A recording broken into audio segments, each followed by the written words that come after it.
First turn, I think, is here. There's a sign on the left, and then there's a white post on the corner, and you follow it down. I guess everyone's going to be in a queue anyway, so I don't think you'll get lost. And then it just drops down this wee slope. This is only not far from the start. I've only been going a few seconds, and into the trees.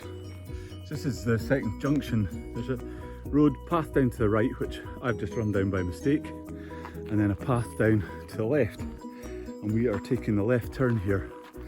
So far, if I was running, I'd be running down the left hand side of the path. There's a few potholes down the middle, and a few rocky bits like in front of us. Here there's the odd rock like that one there, which is sticking out, but the left hand side has been generally better than the right. It might switch here in a minute, I don't know. Once you do that corner, it's about only 25-50 metres and you're into the first wee climb, nothing major. So we're back at turn 3, I think. And then at this point, there's a red and white post down there, and there's a red post here. We're aiming up left towards the red post on the left. You'll cut the corner maybe, but just watch at night for by the post. There's quite a big drop down and increase. So you'll see it in the day, so you won't make the same mistake at night, but easily done. Trying to cut the corner when you're tired. Very short climb up from the water's edge to the path where we turn right. This is what it looks like. Hill coming down, and then we jump onto this downhill. So I'm at a big wide corner, probably about a mile in. Again, there's a seat there. It just goes round to the left. Nothing to worry about. This loch is over to your right. Steaming hot today, lovely. The course is beautiful, absolutely outstanding. Really nice to be jogging around it. Another wee seated area on the left, and then just straight on down the hill. Absolutely stunning. The path's really good. I think you're going to really enjoy doing this run. It's such a beautiful course. I can't even imagine it getting too wet, but because the surface is so good. It's that small sandy stuff, hard packed underneath. So far it's definitely road shoes for me. It's beautiful. Next big junction, we've just come down. It sweeps down to the bridge down to the right, and then there's this "My Dog's No Killer" sign on the left, and it's just a big wide open space, and I think we head slightly up the hill to the left. The section that I've just come around the corner onto this open field is flat, but this is the lead up to the hill. So once you turn that corner at the previous junction, you've got to get mentally prepared for doing the wee climb that's in the race. It's not far away now. And here we go, start of the climb. I think it comes down from, it's all fairly flat up to here. Got to say, I think you'll enjoy this course. The climb looks to me to be about 40 metres in total, because I'm currently at about, might be 45 or 50. I'll check in a second, hang on. Right, the climb appears to be about 43 metres from this point, and it's not, so far, not dramatic. I'll run up it and let you know. So this is what's around the corner. It keeps climbing. Looks like it gets a wee bit steeper after that first wee lift that I showed you. It comes around this flat bit and then starts sweeping up this hill. The sand is quite soft here under my feet, but you know, it doesn't look anything too challenging. I don't think you'll have any bother with this. I don't think my heart rate's even spiking yet, so I think you'll find this fairly easy. So once you get to the corner, it levels off a bit, then there's a wee kicker, and it just keeps climbing gradually. So okay, we get to the top of that wee kicker, and then it just carries on.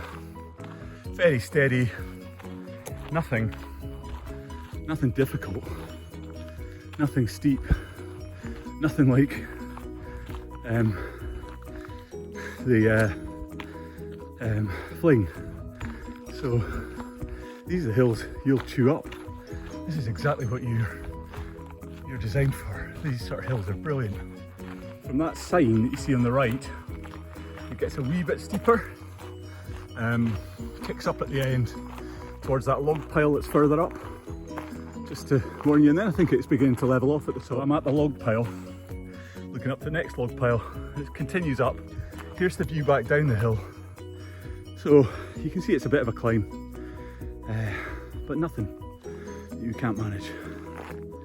So carry on up the hill. So I've just looked at the elevation chart, and I reckon these logs are about halfway up, but it does level off here a bit. So you might think you're near the top at this point, but it's about halfway up the total climb, according to the map that I've got. So I'll keep going. Nothing to fear so far. So just round the corner from the last log piles, you can see 3 log piles in front of me.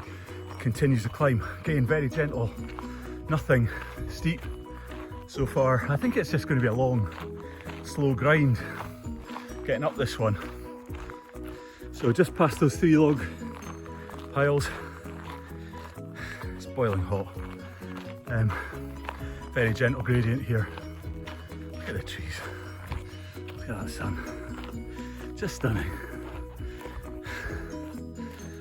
Just keep going. And you see this little hill? I think this is the top. And this is at 393 metres.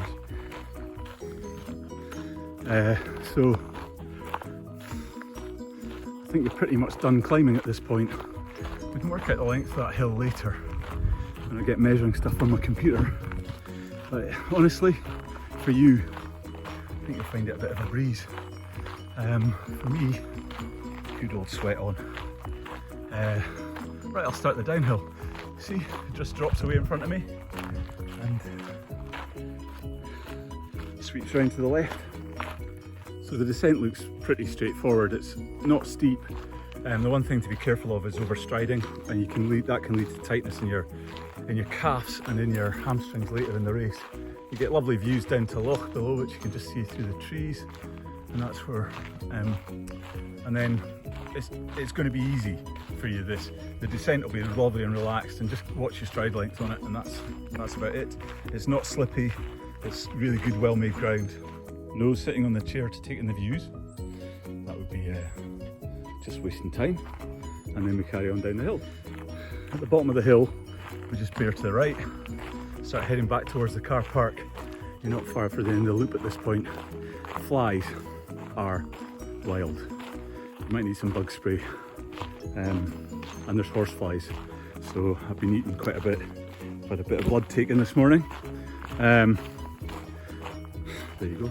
Once you reach the sand pile, you know you're at the bottom of the hill. Nice view of the corrie up above, and very close back to the end of the course now. Yeah. Okay, just over the hill's the car park. Over to the right. I'm off for a wee swim in the water. I'll finish this in a minute.